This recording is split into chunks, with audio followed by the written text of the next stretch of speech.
So what are some things that the industry may have a harder time establishing that most businesses in other industries probably wouldn't even, have to have anything to worry about? Educate your money now. And then we talked about, like you just talked about, insurance and banking. So what are some other kind of things that the industry may have a harder time establishing that most businesses in other industries probably wouldn't even, have to have anything to worry about? Right. Well, those two things for sure, banking and Yeah. insurance, they're getting better, but they're just it's still not the same as other industries. Another big one is payment processing. That is Oh, really tricky. didn't think So about that. most cannabis businesses, if you've ever been inside of one, most of them take cash only. That's because all they can do. Even if they have a bank account, they can't accept a credit card. The major credit card companies won't allow consumers to pay for it on those with their credit cards because again, it's federally illegal. So Right. what we see happen is they'll put an ATM in their lobby and they'll require that their patients or their customers use the ATM. So payment processing, they do exist. The ones that are out there, they range drastically in price. Some are very Yeah. expensive. A lot of them, what I see now is honestly, most of my clients have more than one payment processing company because one of them's always going down and they need a backup. They get shut down left and right. So that's one thing. This is becoming less and less of a problem. But even just finding real estate to Oh, do your yeah. business in, Yeah. if you're not purchasing it, if you're renting it, I'm not advising anyone to lie about what they're doing. If they're going to look at a building, I don't want you to not disclose what you're doing there. But don't be surprised if you're looking at a place that you're wanting to rent, and then you tell the landowner, I'm wanting to put a cannabis business here. They may either A, say no, I won't rent to you, or two, say, well, it's triple our initial price that we discussed. And so that's another challenge. People joke that everything in cannabis is more expensive. Of course. And it kind of is, to be honest. It really is, because it has to be handled with more care. And so anything that you're getting into, if you're going anything that's cannabis specific, just be prepared. It is likely going to cost a little more money than if you were not a cannabis business. I'm trying to think of anything else, but that's what comes to mind right now. You mentioned growers, potentially being able to get crop insurance. Now, does the government or state look at growers as like crop, The regular agricultural farmers? Yeah. Yeah, so another good question. So that does vary state by state, but like a good example here. So the federal government definitely does not view them as agricultural. So they cannot get any agricultural credits. They're not treated like farmers in that way. Now, on some states, will view them as legitimate agricultural businesses. And so, for instance, again, where I live in Oklahoma, a lot of cannabis growers will have their agricultural sales tax exemption.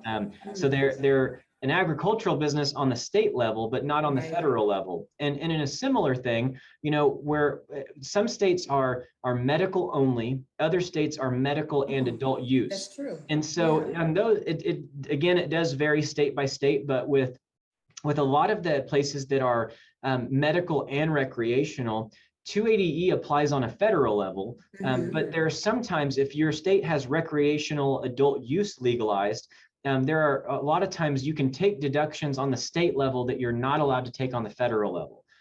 So that's another interesting thing. But we're kind of in this weird gray area, and it's the other thing is there's a few things on the horizon. It's kind of speculation at this point, but there's a bill that's been out there for a long time. One of them is the Safe Banking Act. I think it's passed through the House a couple times. It just hasn't passed through the Senate.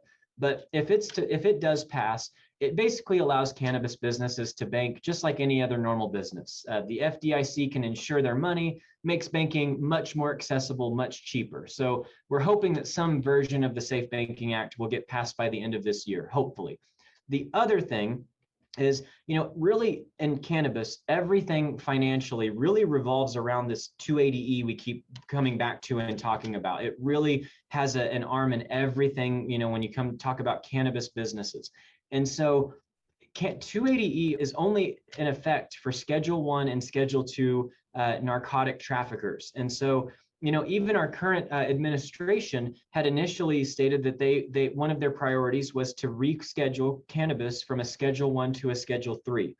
Obviously, some big crazy things have happened since coming into office. They have, dealing with COVID is a huge priority, of course, but it's hard to tell where that is on their priority list currently. But if cannabis was to go from Schedule 1 to Schedule 3, then all of a sudden, it would be taxed more like just a normal business. And a lot of these businesses would be much more profitable overnight because they would save so much in taxes.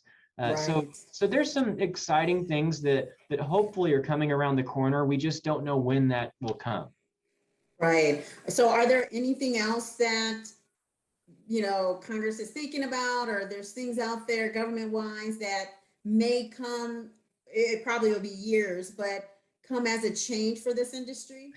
Again, it is kind of speculation, but we're hearing about, like right now, cannabis businesses, with it being federally illegal, there's no interstate commerce, or there's not supposed to be. It Right. happens in the black market and the gray market, but one state really can't sell product to another. And so maybe there's talk about, opening up interstate commerce, but it's still kind of being classified as an illegal substance. We're kind of in a really weird area then, but that could really make things nice for one. There's states like Oregon a while back had a huge struggle where they had a huge oversupply of cannabis. And so it was driving the cost of it down to, pennies on the dollar. It was costing more to store it than it was even worth having. And so they got into a real pickle with their inventory. And had they been able to sell that to another state or another country, it would have really relieved that entire market. But they really couldn't have that option. You can't sell, we have treaties in place where we really aren't supposed to sell to any other countries, but Canada has legal marijuana. And so that there's been talk about maybe opening up commerce between the US and Canada. That would be another amazing thing for cannabis business owners. But this is a kind of a third rail of politics. And a lot of politicians don't really want to talk about cannabis one way or the other. They don't want to be in favor of it. They also don't want to be against it. It's just a very touchy subject for a lot of people. So it causes legislation to really be delayed, So for vertical integrated businesses, they can't have their growing company, their cultivating company in one state, and then they have their dispensary in another state. They can, but they just can't sell from one business to the other. They could have a cultivation in one state, but they could only sell to those people. And we see that there are multi-state operators in cannabis, especially some of the interesting thing. We talked briefly on publicly traded cannabis companies. That's another funky thing because they can't be traded on the New York Stock Exchange as a federally illegal business. So they're traded typically on the Canadian Stock Exchange. And so with those guys, a lot of them have multi-state operations. They really are individual businesses and individual states that are all owned by a parent company. Because you can't, I can't have an Oklahoma business that's attached to an Oklahoma license. I'm likely not going to be able to get a New York dispensary license attached to that same entity. And so, we see that a lot. We also see a lot of licensing that happens.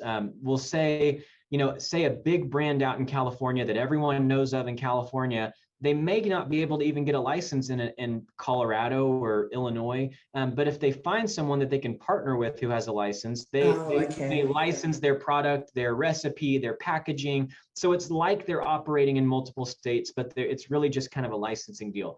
The laws that are in place have really caused cannabis business owners to get very creative.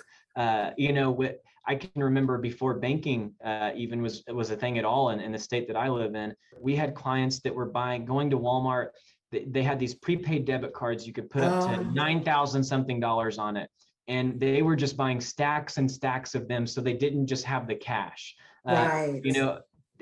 There's just so many funny little quirky things that people have had to do just to stay operational and to stay into business. And they've gotten really creative through that process, but we're hoping that we're getting close to a time where this is viewed as a legitimate industry. These are legitimate business people, and people are starting to treat them that way, but I hope we continue in that direction. Yeah, I do too. It's great, but sad that they have to get so creative just to run their business. And if they were allowed to run their business like anyone else, or at least, we realize there will be some strictness to that, but not too much. Then that would make them so much better as business owners. Definitely. For a while, they were almost forced into some sort of legal money laundering. They kind of had to do it. There was no other option. They didn't want to, but they had no other option. So thankfully, we're kind of out of that phase now, but we need to continue to be legitimized. Yeah. Well, thank you so much for all this wealth of knowledge. I would like to thank Ryan for taking time out of his busy schedule, coming on the show and giving his expertise and sharing his expertise. Be sure to post any questions or comments below. Let us know if there is a topic you would like to have discussed on the show. Comment below or email educatingyourmoney@gmail.com. Be sure to post hashtag 280E below if you have any questions for Ryan. Ryan, if we have any followers that have questions or wanted to discuss more with you, how can they reach you? Yeah, so the best way to reach out to us is to honestly just to schedule a consultation, schedule time with me. I am in a lot of meetings, so it may have to, if you call in, it may be the next day or even the day after that, but you can call our firm's number. It's 405-801-2146, or my coordinator, Natasha, kind of manages my calendar. Her email is Natasha B, which is NATASHAB @polstontax.com. You can send her an email, let her know that you listened to this podcast and you wanted to set up some time to speak with me, and we'd be happy to talk. Thanks for watching Educating Your Money podcast, where it's not just about making money, but about educating your money. See you next time for the next episode. Thank you, everyone, and stay safe.